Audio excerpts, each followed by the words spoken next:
Hola, buenas tardes. Estamos estudiando los circuitos secuenciadores o circuitos electrónicos para poder gobernar una pluralidad, una cantidad de electroimanes y poder hacer con ellos diferentes excitaciones y diferentes campos magnéticos rotativos, variando los tiempos, la velocidad, la exposición, la intensidad, en fin, que se puede hacer. Como estamos intentando a ver si pudiéramos ser capaces de replicar el experimento de Figuera o de Holcomb, este fabricante de máquinas ha inventado un dispositivo de campo magnético rotativo virtual, una máquina estática, y por lo visto está teniendo éxito y es sobre unidad.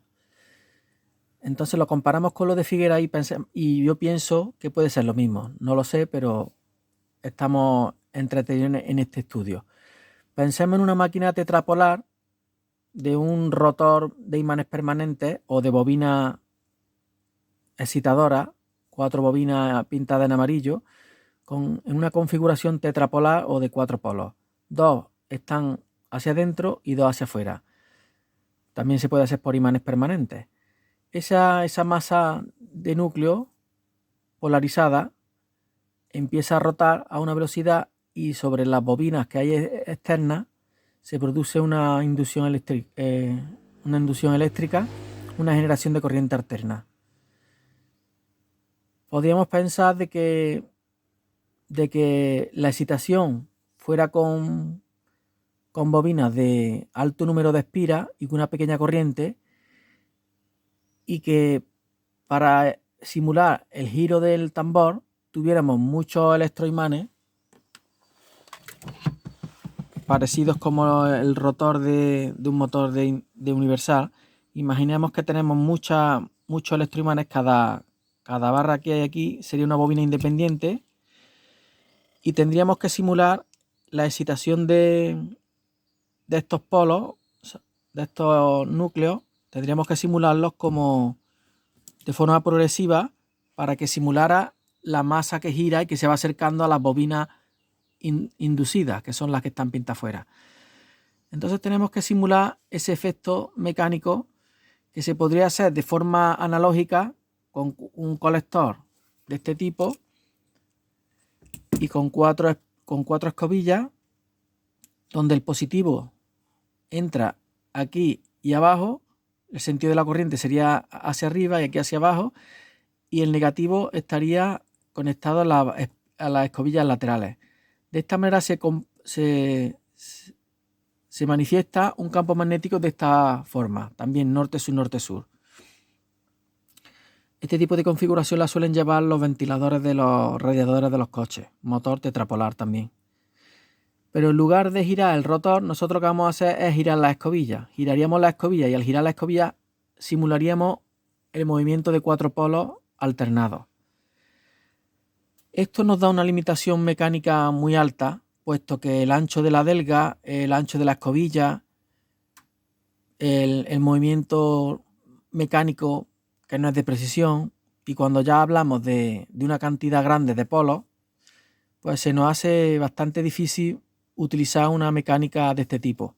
Yo ya sabéis que hice la mecánica con 2 polos de este tipo, moviendo las escobillas, pero en lugar de 2 serían 4, y ya no sería un motor universal de 2 polos, sino que tendríamos que tener 4 polos.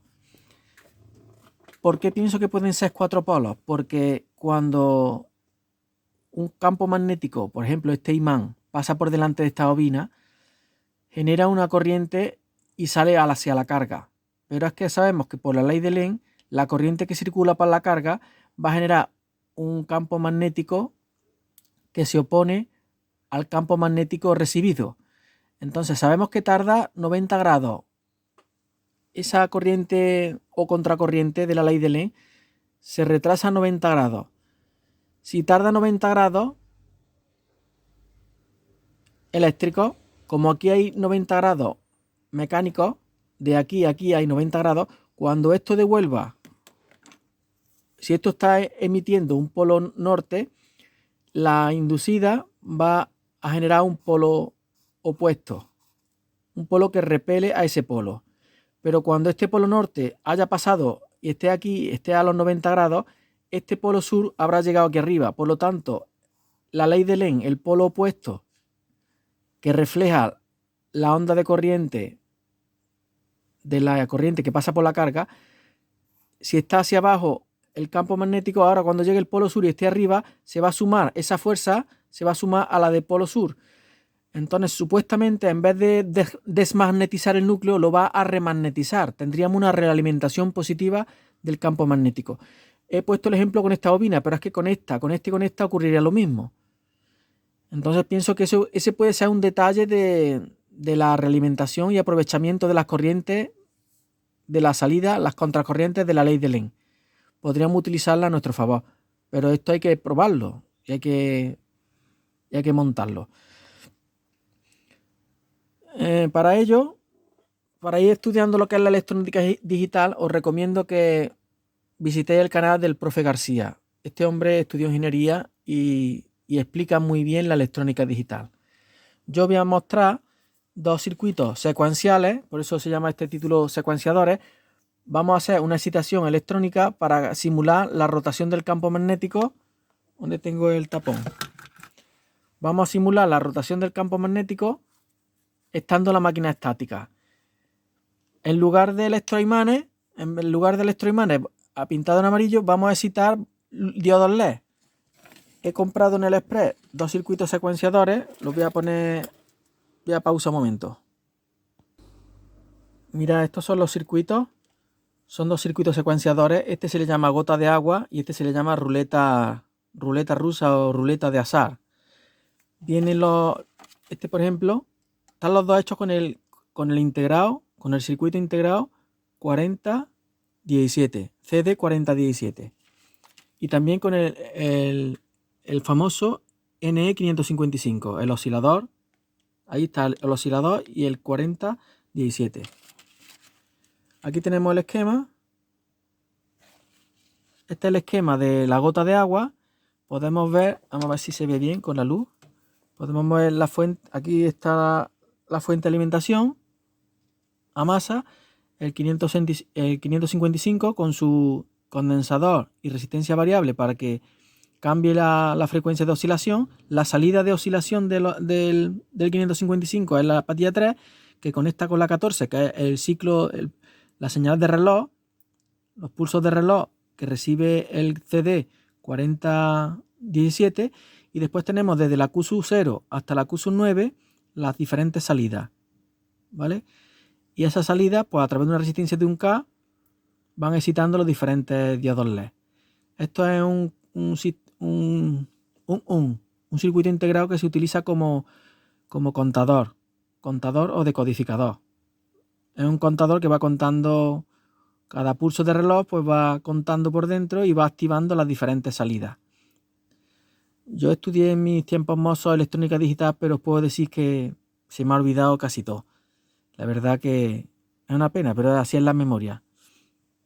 Después tenemos otro circuito que es la ruleta la ruleta de juego de azar, que también viene con viene un poquito más bien colocado, viene con una fotografía, en chino, Wan Chong Min Chong Wan, y el esquema que es muy parecido. La única diferencia es que este tiene otro transistor aquí con un condensador en la base. Cuando tú le pegas aquí un pulsador, mientras que está cargado el condensador, está activando la base y está haciendo que funcione el 555. Cuando se agota la carga eléctrica que hay en el condensador, el transistor se corta, entra en corte, y ya al no oscilar el 555, deja de salir impulso hacia el 4017 y se paran los diodos LED. Vamos a ver cómo funciona. ¿Ves? Aquí está la alimentación, un diodo de protección antipolarización, por si te equivocas al poner la fuente que no te lo cargue, el pulsador, ese pulsador que hay ahí, este pulsador chiquitito que hay aquí, ¿lo veis? Está muy bien terminado. Este viene a doble cara, viene desmontado, yo lo he soldado y se pasa uno un buen rato agradable, soldando componentes agradables.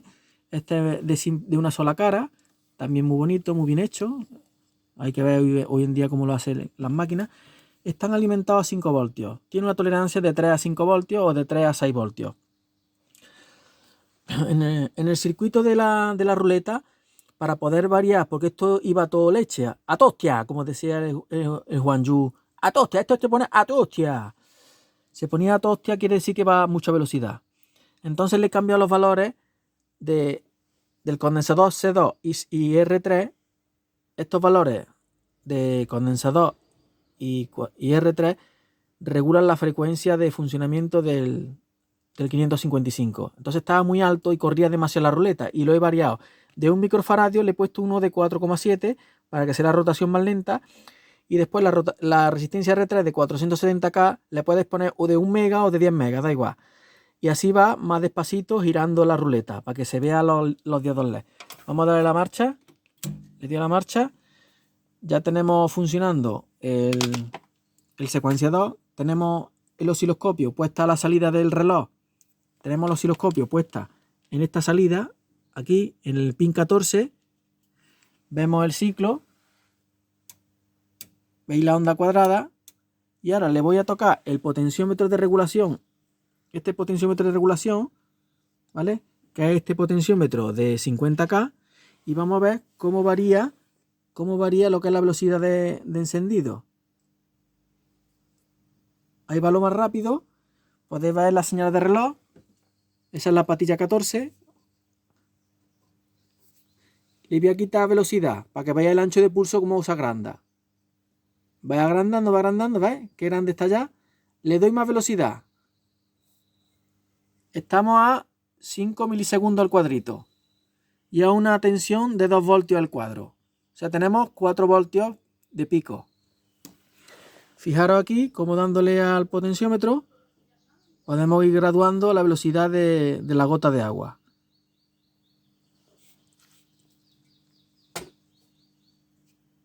Bueno. Ahora vamos a ver el de la ruleta rusa. Tenemos el botoncito, le damos ahí, le damos una vez y corre. Chiqui, chiqui, chiqui, chiqui, chiqui, chiqui, chiqui. Le damos otra vez. Esto es para jugar a los dados o cualquier azar, juego de azar. Y te sirve como... Si lo dejamos pulsado todo el rato, el transistor siempre está en saturación. El transistor ese que se ve aquí, ese transistor Q1, el 9014, está siempre la base activada y está siempre conduciendo. Y entonces está siempre alimentando el 555. Cuando suelto, tiqui, tiqui, tiqui, taca, tiqui, taca, tiqui, taca, hasta que se para.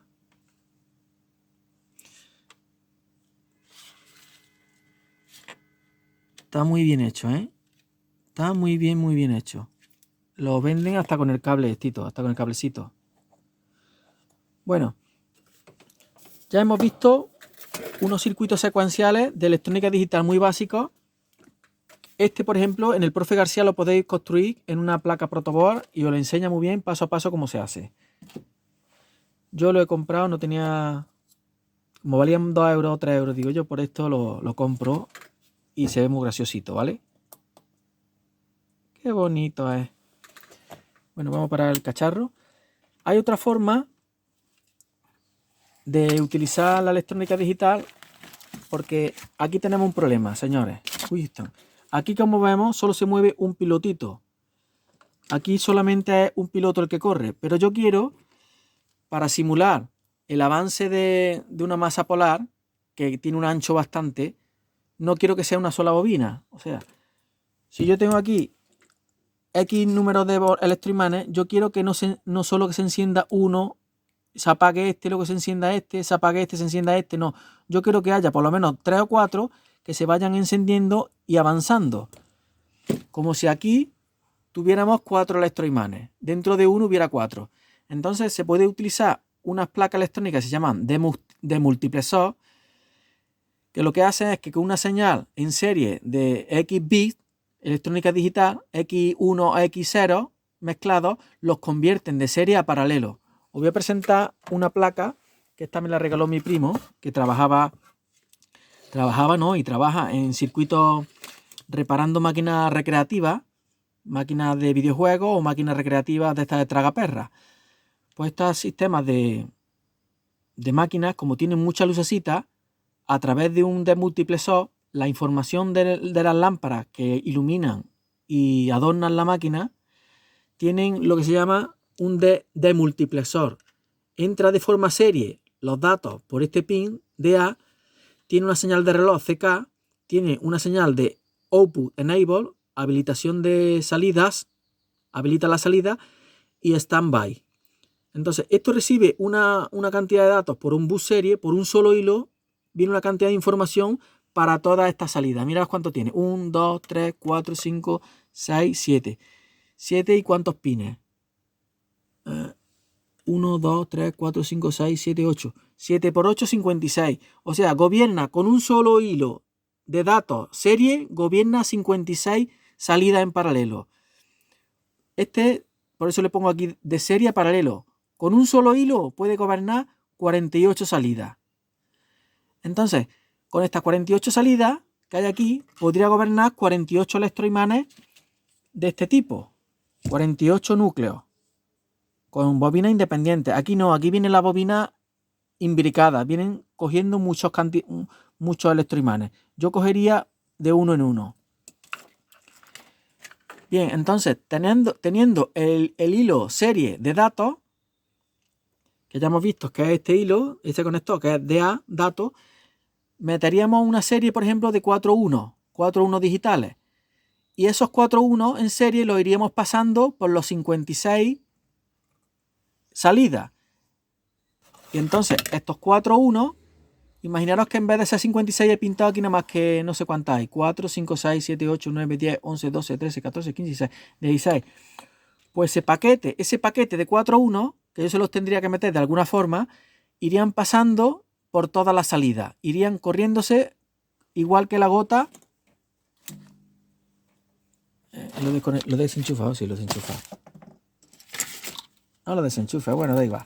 Igual que en la gota, iba una gota desplazándose, sería un grupo de 4 gotas desplazándose hacia la derecha. Por lo tanto, tendríamos un movimiento simulado de un electroimán de una anchura de 4 electroimanes que si fueran moviendo y acercándose a las diferentes inducidas, ¿vale?